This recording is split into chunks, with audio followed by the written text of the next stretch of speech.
Alhamdulillah ketika belajar di Jamiah Islamiyah itu tidak lama, hanya 5 tahun, dikurangi masa-masa ijazah shaifiyah, ya berarti nggak sampai 5 tahun. 5 kurang 3, 5 kali 3, 15.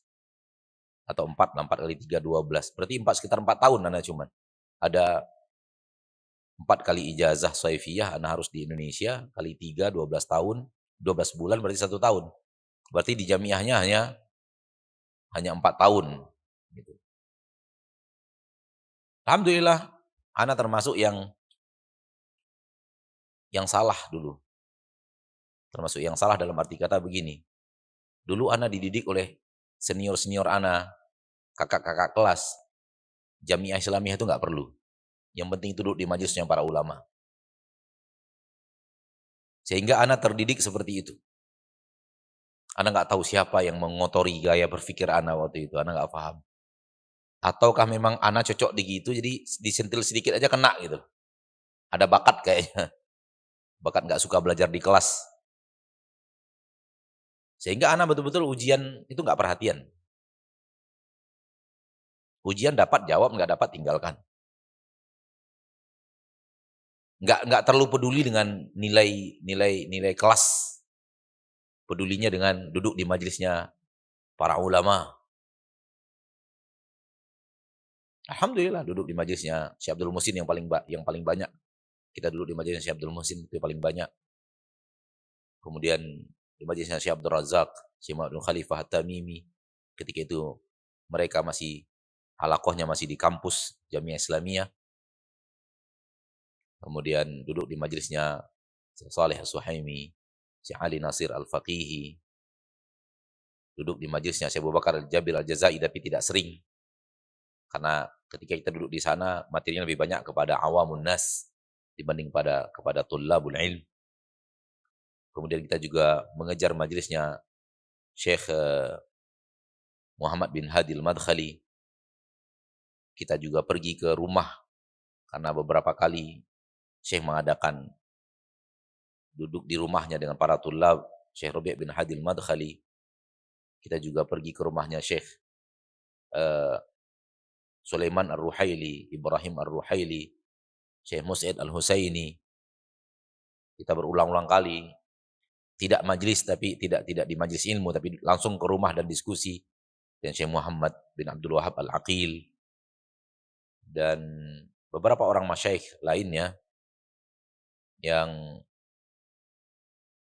ana betul berusaha mengambil bagaimana tamasuk mereka di atas sunnah. Yang alhamdulillah mungkin wallahu alam mewarnai sedikit banyaknya mauqif-mauqif yang harus diambil di saat sekarang. Dulu kita hanya thalabul ilm, menuntut ilmu saja. Dan mulai mengambil pelajaran, oh begini ternyata, oh begini ternyata, oh begini ternyata. Karena dikatakan dalam biografinya Malik bin Anas, bahwa orang mengambil akhlak dari Imam Malik bin Anas itu lebih banyak dalam bentuk tatbik dibanding perkataan beliau.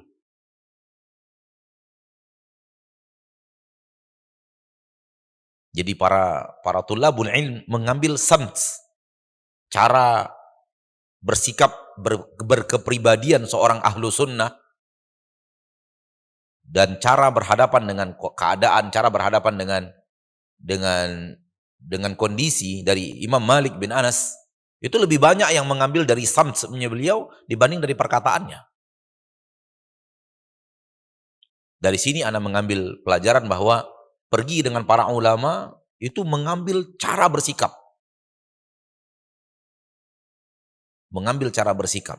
Sehingga akhirnya pergi ke rumah syekh ini, lihat bagaimana bersikapnya beliau. Pergi ke rumah syekh ini, lihat bagaimana bersikapnya beliau. Dan di antara yang paling dekat sama ana di waktu ana kuliah itu Syekh Tafsir Syekh Ali bin Ghazi Tuwaijiri. dan adiknya Husain At-Tuwaijiri.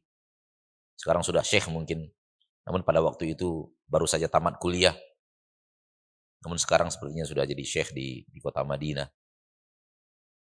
Sudah menjadi syuyukh yang disyuyukhkan. Dulu waktu anak ke sana, waktu dekat dengan abangnya, yaitu Syekh Ali bin Ghazi At-Tuwaijiri, itu beliau baru tamat kuliah dan belum masuk S2.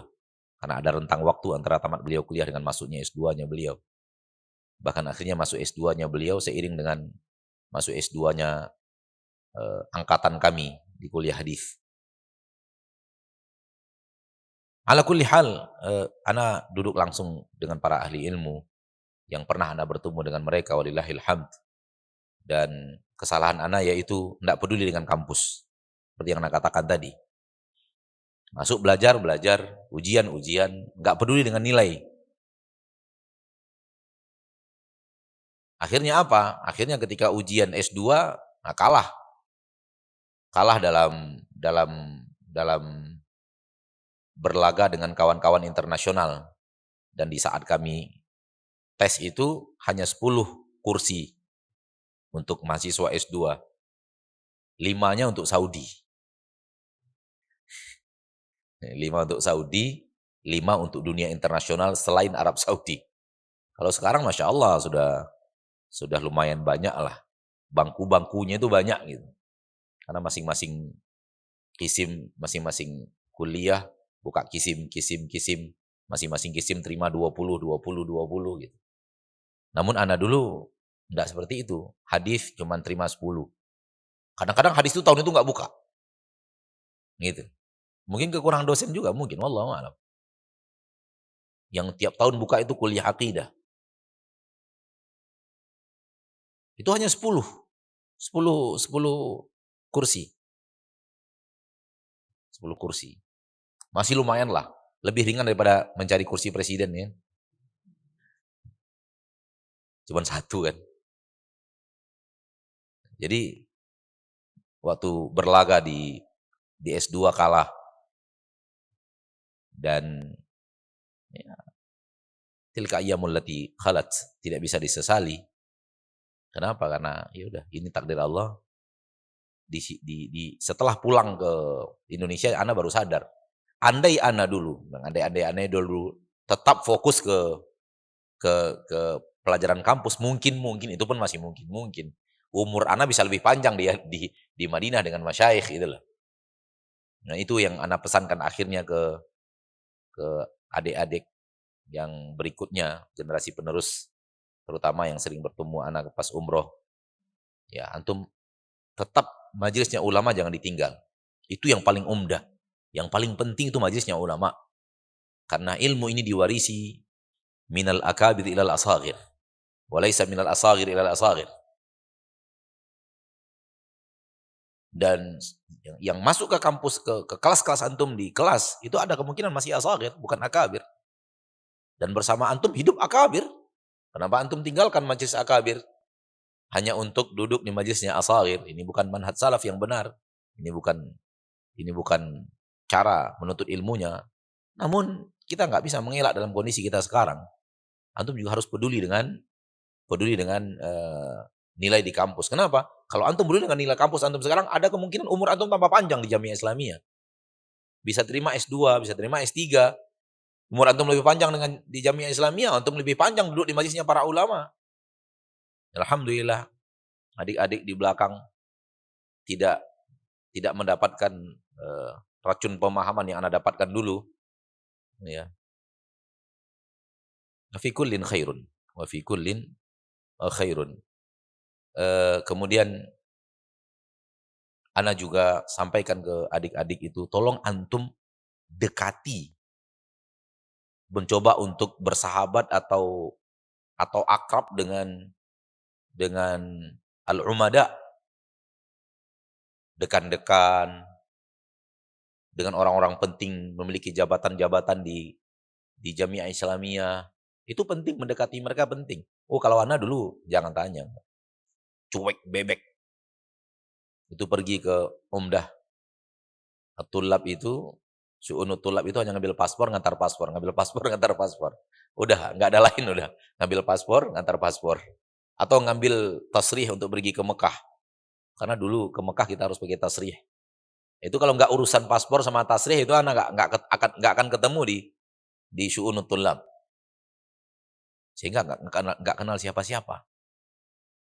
Nah, pergi ke majelisnya masyayikh, ya nuntut ilmu, tapi nggak terlalu akrab juga dengan syekhnya gitu, hanya nuntut ilmu aja. Lebih kepada nuntut ilmunya dibanding mengakrabkan diri kepada masyayikhnya. Akhirnya ketika sudah pulang ke Indonesia, begitu generasi penerus ingin ke Jamiah Islamiyah, ada kendala. Kenapa? Kita memang alumni, tapi nggak kenal siapa-siapa. Ini juga nasihatkan kepada generasi berikutnya, tolong antum dekati para umada, para mudara, orang-orang yang cikal bakal akan naik menjabat. Ketika dia menjabat menjadi amid qabul wa tasjil misalnya. Itu pasti lahu qaul. Dia punya keputusan untuk menerima ini, menggolkan ini, nolong ini. Karena Saudi itu vitamin wow-nya tinggi. Vitamin wow-nya itu tinggi. Tahu untuk vitamin wow? Yang tahu senyum, enggak tahu enggak ada masalah. Ala kulli hal, saya hanya ingin mengatakan bahwa beragama itu harus serius. Enggak bisa main-main. Kenapa beragama harus serius? Ikhwani fiddin. Karena agama ini surga Anda atau neraka Anda.